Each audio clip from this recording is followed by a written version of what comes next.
Expecting parents, அதாவது especially மதர்ஸுக்கு beautiful expectations இருக்கும்.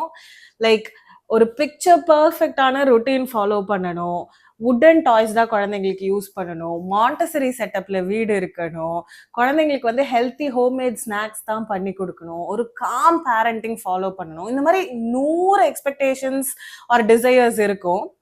But குழந்தை வந்ததுக்கு அப்புறம் ஒரு day to day routine set ஆரச்சுதான் நமக்கு தெரியும், ரொட்டீனா நேத்தி ஒரு மாதிரி இருந்துச்சு, இன்னைக்கு வேற மாதிரி இருக்கே.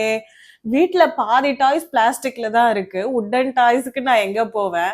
இல்ல மாண்டசரி செட்டப் பண்ணணும்னா ஓரளவுக்கு முடியும், பட் ஹவு மச் அப்படிங்கிறது still a question. Calm parenting toddlerhood வந்ததுக்கு அப்புறம் தான் காமா அது எங்க கிடைக்கும் அப்படின்ற மாதிரி யோசிக்க ஆரம்பிச்சிருவோம். ஸோ பிகினிங்ல எல்லாருக்கும் பயங்கர ஏஸ்தெட்டிக் பின்ட்ரெஸ்டி எக்ஸ்பெக்டேஷன்ஸ் இருக்கும். End of the day parenting is all about survival மோடுன்றத அப்புறமா தான் நம்ம எல்லாருமே புரிஞ்சுக்க ஆரம்பிப்போம்.